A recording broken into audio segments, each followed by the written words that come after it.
بسم الله الرحمن الرحيم. الحمد لله رب العالمين، والصلاة والسلام على سيد المرسلين وخاتم النبيين وعلى آله وصحبه أجمعين. قال الله تبارك وتعالى: إن الذين قالوا ربنا الله ثم استقاموا فلا خوف عليهم ولا هم يحزنون. درسiganagu istiqaamada iyo toosnaadna jidka wanaagsan lagu toosnaado ayuu ka warramayaa maanta, amase uu yahay mawduucanagu. ilaahay wuxuu yidhi: ina aladiina qaaluu rabbuna allah, dadkii yidhi rabbiganna waa alle, uma istaqaamuu haddana ku toosnaaday oo dariiqul istiqaamada qaaday. dariiqul istiqaamadu wuxuu yahay midkii ilaahay uu inoo tilmaamay oo uu yidhi: wa anna haadaa siraatii mustaqiiman, kanu waa jidkaygii toosnaay ee fattabicuuhu raaca, walaa tattabicu subala, jidadka yaryarkaaha raacraacinina oo fatafaraqa bikum can sabiilihi, jidka ilaahay ay idinka weeciyaan. marka waxaa la doonayaa istiqaamada in lagu taagnaadaa shareecada daahirkeeda, sida nabiganagu uu yidhi salawaatu ullaahi wasalaamuhu calayh: naxnu naxkumu adawaahir wallaahu yatawalla saraa'ir. sirta hoose ilaahay baa iska leh, ruux la arkaba wuxuu niyooda asaga iska leh. inama alacmaalu binniyaati wakulu insaanin bimaa nawaa. ruux la arkaba niyadiisu siday tahay ilaahay baa xisaabahaya, laakiin daahirkaaga inaad wanaajido oo in kastoo niyadii aan loo hurtala yahay inaad niyo fiican la timaado, aan khalqiga ilaahay uusan ku inkirin, ee aad ahaato ruux toosan oo dadka cajabgeliya oo xumaanta iska ilaaliya oo istiqaamo la yimaada. istiqaamadaas waxay tahay midda aan ilaahay ka barinaa maalintiiba 5 goor iyo ka badan.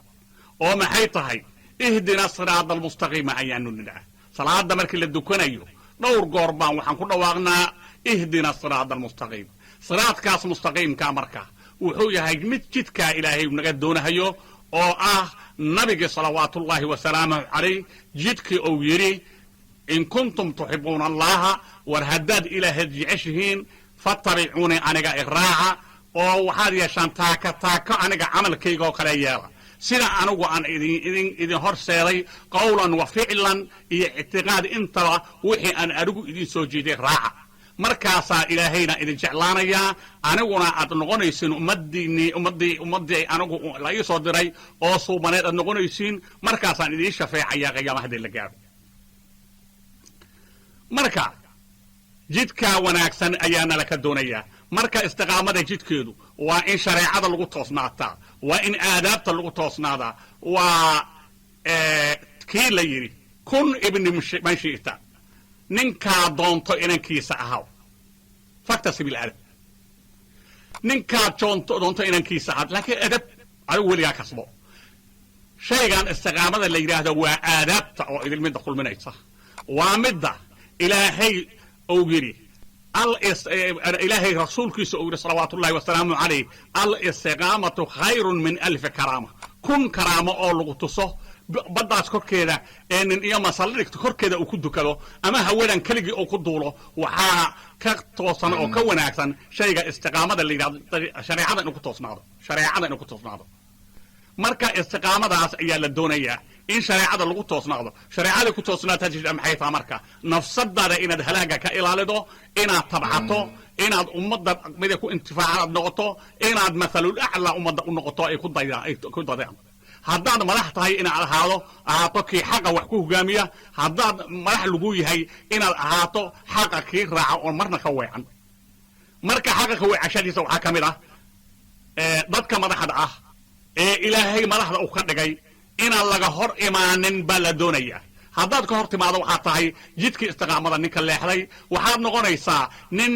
waddankiina ku cayaaray, madaxdiisina adeeci waayo oo daacada ilaahay raaci waayey.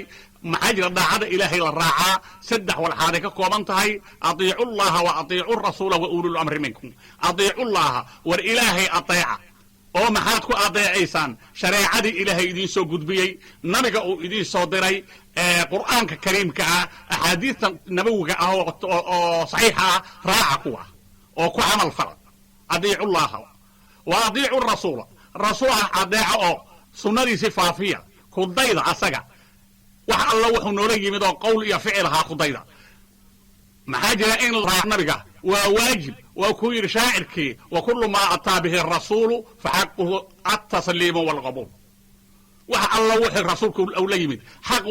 xaqoodu wuxuu yahay oo nalaka doonayaa inaan u hoggaansanno inaan aqbalno marka taasaa istiqaamadii nabiga raaca ahayd wa ulul amri marka ulul amriga markay yihiin waa madaxda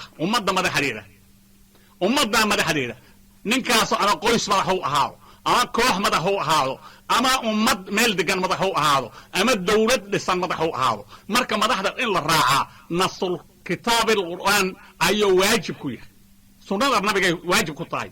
haddii aad booddo ood dhacdo wax kasta aad samayto ee aad fatashto kutubaha aad fatashto ee aad raadido qur'aanka iyo xaadiista aad ka raadido ka heli maysid mid nin ahlu tawxiid ah ee dawlad madax u ah ama dad kale koox madax u ah in la caasiyo meel banaynaysa ka heli maysid ilaa mid kaliya moogiye oo midkaa maxay tahay markay ka weecdaan ilaahay diintiisa ay ka weecdaan oo diinta ilaahay iyo annaka inayna kala geeyaan la damco markaa waxaa dhacaysa laa daacata limakhluuqin bimacsiyati alkhaaliq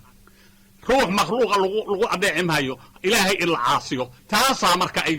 ay bannaantaha laakiin inta kale waxaa lagaa doonayaa adigu inaad ilaahay xaqaaga wakiilato ayaka xaqoodana aad oofido oo xaqoodii muxuu yahay inaad u nasteexayso inaad la talido inaad la shaqaydo inaad xafiisyadooda inaadan gelgelin inaad ka hor imaanin taasaa xaqi ah awaamirta lagu siiyo inaad fuliso xaqi ay kugu lahaayeen kaa weyn haddaad taa yeesho xaqi waa gudatay haddaadan yeelin waxaa tahay nin ilaahay awaamirta uu siiyey haddee diiday baa tahay marka waxaana ka doonayaa shayga istiqaamada la yidhaah in dariiqa mustaqiimka la qaado in ilaahay loo hoggaansado rasuulkiisa in loo hoggaansado qur'aanka in lagu camal falo shareecada lagu camal falo ma aha in layska hor yimaado in ruux walba ruuxa kale dilidiisa uu qasto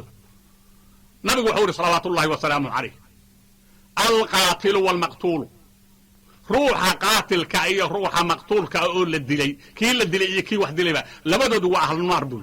markaasaa la su'aalo waxaa la yaa rasuul allah kii wax dilay la garay ee ruuxaan la dilay asagu muxuu ahlu naar ku noqday wuxuu ahlu naar ku noqday kaana xariisan biqatli akhiih walaalkii inuu dilo ayuu u qastahay oo ku dadaalahay marka in la iska hor yimaado ee naar lagu mutaysto waxba faa'iida ma leh waxaa ay tahay dadku waa ikhwaan inama almu'minuuna ikhwatun ilaahay wuxuu yidhi inama almu'minuuna ikhwatun dadka mu'miniintaahi waa walaalo marka muslim la arkaaba muslimka kale xaqu ku leeyahay oo xaqu ku leeyahay muxuu yahay inuusan naftiisa dulmin inuusan ahalkiisa dulmin inuusan maalkiisa dulmin inuusan cirdigiisa dulmin intaas xuquuqu ku leeyahay xaqu daris buu ku leeyahay oo xaqu jaar buu ku leeyahay oo wuxuu ku leeyahay walaaltinimada mucaamalada xaqiira marka waa inaan ahaano ummad walaala ah oo isku dhegan kal bunyaanin marsuus intaa ayaa darsiga nagi inuu kuga egeyo asalaamu calaykum waraxmatullahi wabarakaatu